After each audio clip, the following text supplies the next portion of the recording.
I'm sorry, I'm having a little issue with my camera there. I'm Janet Raftis. I am a master energy healer and intuitive development leader. And I am going to be talking today about working with goddess energy and the divine feminine. So we could talk for hours on the divine feminine, but to put it into something that is kind of succinct and easy to and tangible, we could say that the divine feminine is sort of a reclamation.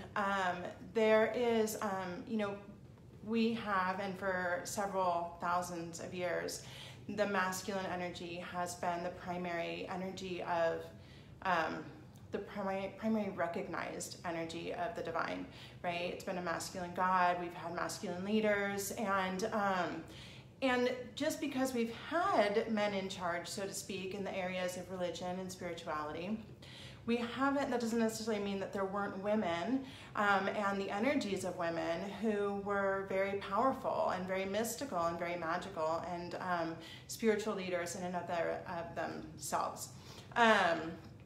It is, and I think it's really interesting. I didn't plan it this way, but maybe Spirit planned it this way, right? That we have this new moon in Taurus today. Taurus is all about that grounded earth energy, the mother earth energy, and safety, security, the things that we get from that, from the Gaia, right? From Gaia herself. And we've got Uranus coming in, and this is coming into the sign of Taurus as well. And this is gonna shake things up for the next several years. And one of the things that is coming of this is sort of a return to the earth, right? Coming back to the earth. And as we come back to the earth, we come back to the feminine. And this is one of the things that the divine feminine can really support us with, is coming back to the creative, procreative, nurturing, nourishing energies that have sort of been cast aside, and cast aside for a lot of us women too. I mean, even a lot of us went through a period where there was a lot of masculine energy, a lot of masculine drive, and all of a sudden, within the last, several decades, women were expected to be women, but also carry a lot of masculine energy. And so as we go through this process of sort of reclaiming that feminine, nurturing, nourishing aspects of ourselves, our procreative aspects, the part of us women that really connects us to the process of creation and caring for that which we have created. And so when we work with the divine feminine, we really magnify the impact of that throughout the entire world. And that's one of the reasons that I love to work with the energy. I feel it as a ripple effect. And not only that, but it's been super powerful for me. When I work with the divine feminine, I remember my divinity, right? I remember that I am a divine being. I remember that my body, my feminine body, is divine. It is a physical manifestation, a physical expression of my divinity. And that is so precious, and something that I had never been able to claim until within the last maybe 5 years. And I'm going to be talking about Megan Watterson in a little bit when I share her deck, but if for any of you who struggle with that, the reclamation of the divine aspects of the feminine body, her book Reveal is a fabulous read and really supportive of that. So who are these divine feminine women, right? So they are a lot of, they are the energetic spiritual beings that are still with us in the same way that angels are with us, or that the ascended masters, who some are female, but a lot are male, right? So the same way that Jesus is hanging out over there and there's a consciousness associated with Jesus, there are consciousnesses associated with the divine feminine women as well. So some of these are goddess energies, and some that we are very familiar with, like Artemis or Athena or Kali, Kuan Yin are some of the more common ones. So those are some of the goddess energies. And for the most part, the goddesses haven't incarnated on Earth, though there is belief that some of them have. And then we also have other sort of ascended masters that fall into the same categories. women who have sort of, the Ascended Masters have been here and then ascended. So Kuan Yin actually falls into that category and not the goddess category, sorry about that. And then we also have other women who have really rocked the world while they were here, and they've gone on and they have become very powerful presences in the collective consciousness that we can also work with. White Buffalo Calf Woman would be an example of one of them. I'm going to share some more later, but who else? Like Megan includes some really interesting and great examples of the Divine Feminine in her deck, like using Sappho, who was a beautiful poet who wrote about sex and sexuality and the female body. She was super revolutionary. Joan of Arc, who was a warrior and very powerful woman. These are all energies that we can work with, and I've worked with Joan of Arc before, and it's amazing. She is so powerful, and so when I've needed like some warrior energy before, I have called her in to support me in that. So there are, you know, a lot of different ways that we can work with the energies of the Divine Feminine. One is that just like, I mean, and this is really just like working with angels or, you know, other religious icons like Jesus, Buddha, is that we can really we can set an intention to call that energy to us. And if you're somebody who meditates regularly, this might be a little easier for you, but you can call that energy to you in meditation. You can be with the energy. You could do a guided meditation to help you connect with her, or you can just allow her energy to be with you. You could journal. You could do like some channel journaling with her energy if that's something that comes easily to you. And you can also work with oracle cards. So I'm going to show you guys the Divine Feminine Oracle today, but there are lots of really great goddess decks out there. The Goddess Oracle by Amy Marashinsky is one of my favorites. It's wonderful. Doreen Virtue has a great goddess deck, and there are others as well. But pulling a card and then really accessing the energy through that means is very powerful as well. You know, and when it comes down to like, well, why do this, you know, or why not work with the Divine Masculine and so forth and so on. And working with the Divine Feminine is helping to balance the Divine Masculine. And I'm not suggesting that you don't work with the Divine Masculine. It is really great to have balance, right? To bring balance in. And every once in a while, I do work with the Divine Masculine. I just tend to lean more towards the Divine Feminine because it's more representative of my experience and what I am trying to claim for myself. So much of my healing has been being able to reclaim myself as a woman and as a spiritual being and as, you know, everything about me and my body and my sexuality as being my divine right and that it's holy.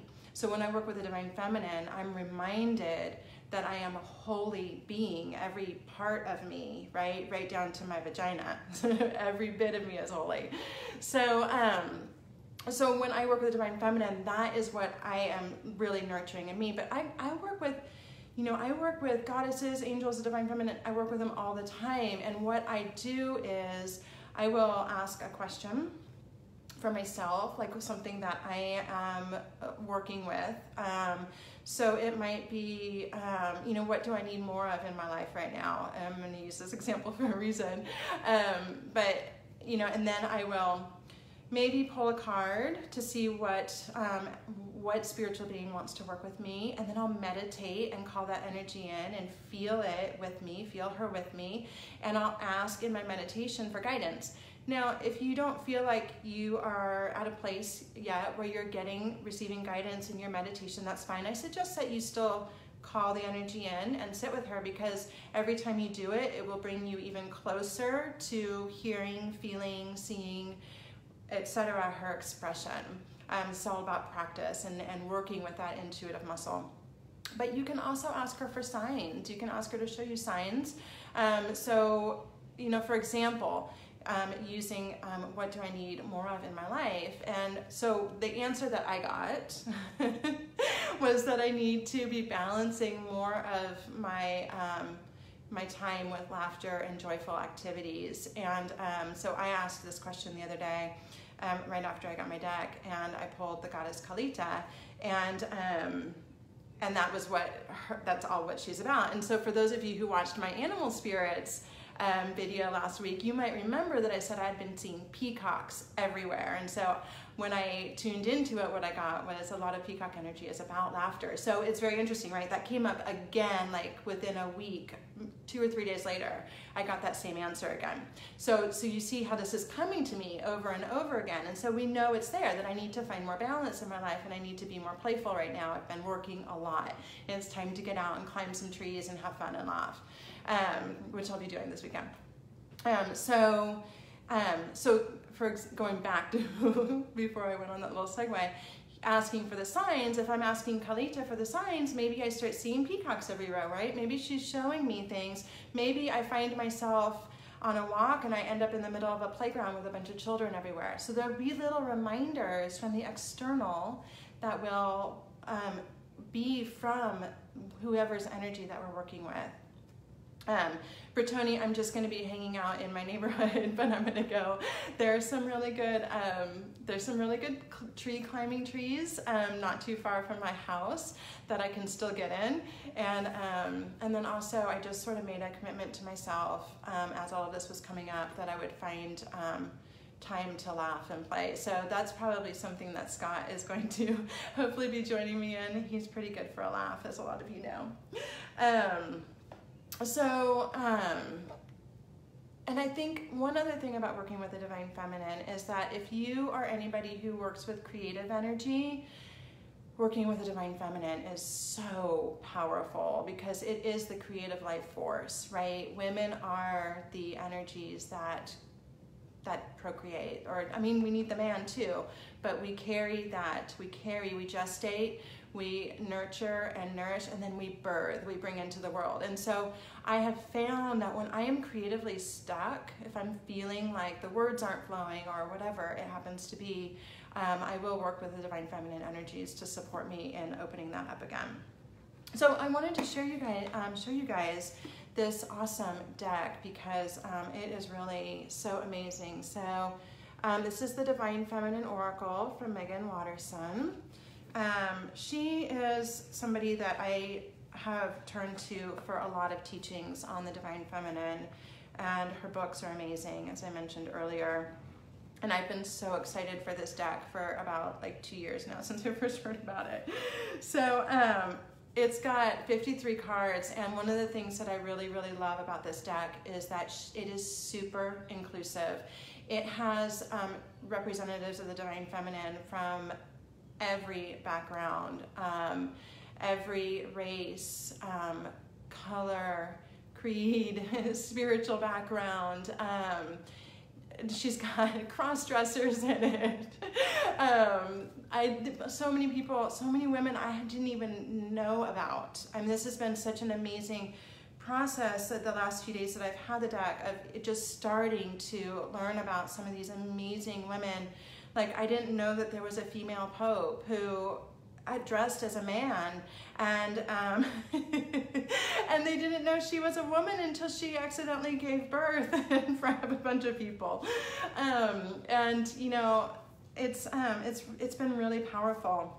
I shared with y'all that I pulled the goddess that is about working is about bringing more play into your life, and this is her. This is Lalita. Sorry, this is Lalita. And I've been working with her and Yamoja, who I love too. And it's so funny, y'all, because this was the first card I pulled. And this was more of like, you know, who wants to meet me first type of card. And it was spot on for what I'm going through. A lot of deep healing, bringing stuff to the surface, and looking at a lot of ancestral stuff right now. So she's been really great, and it's really good for flow. And then she was about, you know, bringing more of that playfulness into my life. And so I'd been working with them for a few days, and then this morning I was like, well, I'm really ready to tune into I'm ready to meet another goddess. And really it was just because I wanted to play with the deck some more. And so I took them off the altar and I put them back into the deck, and I shuffled the cards and I mixed them all up, and I laid them back out again, and I went for my cards and I was like, oh, there's two, I don't know which one I want. So I pulled them both out and set them outside of the fanned ones. And I went back and forth, and then I finally picked one, and I pulled it over, and it was her. I was not surprised. And I was like, I wonder what the other one was, and I pulled it over, and it was her. So obviously they want to work with me, and that was a pretty magical thing. Let me move this notification. That was a pretty magical thing. And so I was going to show y'all just a few others that are in this deck, just so you can kind of get an idea of some of the people that are in here. So we have Catherine Labouré, the patroness of miraculous healing. Miao Shan, goddess of mercy. I have a lot of notifications coming in, y'all, I'm sorry. Inanna, somebody that I love to work with. She was a goddess. And Hedwana, who is, she was the first published author ever in the history of writing. So that's pretty amazing, thousands of years ago. So that's really cool. So you can kind of see from that that there is just a really great representation of cultures and traditions and spiritual connections. It has been really, really beautiful and profound, so I highly, highly recommend it. The other thing that I want to say, and this is kind of maybe an odd thing to say about a deck, but these are the best feeling cards. They're the most beautiful cards I've ever worked with, and they're the best feeling cards I've ever worked with too. So if you're a tactile person, you will also really love this deck. Oh, look at this, the Black Madonna is in here. So beautiful. So anyway, I wanted to go ahead and open up for questions. If anyone has any questions, I'm happy to answer them. Oh, I can also pull a card for the group if y'all want. So let's do that. This will be for anyone who watches this, and so you'll know that there's just some sort of meaning in whoever I pull for you, and so I would encourage you to look and read up more about whoever I pull. Oh, interesting. I pulled the first one I showed y'all, other than the ones I've been working with, Catherine Labouré. So this is coming through to remind us that we all have access to healing, that if there's anything that is coming up for us, we have support in healing it, and also that we're open to miracles. So this is about also being open and knowing that miracles can happen for any of us at any time. So that would be fun to work with. If anyone has a question, feel free to ask. This is one of my favorite topics. So I'm happy to share anything else. And if we don't have any other questions, I will be back next Tuesday. And you're welcome, Victoria, thank you. And Marie, I love miracles too. I never get tired of miracles. And you know what's so amazing is that the more that I work with the divine feminine and the divine in general, right, angels, etc., the more I feel connected to miracles, the more I see them showing up in my life. And that's just a fact. I see it happening all the time. There's so much magic available to us. And the divine feminine certainly wants to help us with that. So, all right, y'all, thank you so much. Have a great week. I will see you all hopefully next Tuesday. If you think of a question that you would like me to address, please feel free to send it to me. I will post a link for the cards, the name and the author, and even a link for them in the topics. Oh, Becky has a question. How do you get back to embracing your divine feminine if you are having a bad day? Actually, you know what, Becky? I think that's the best time to embrace your divine feminine.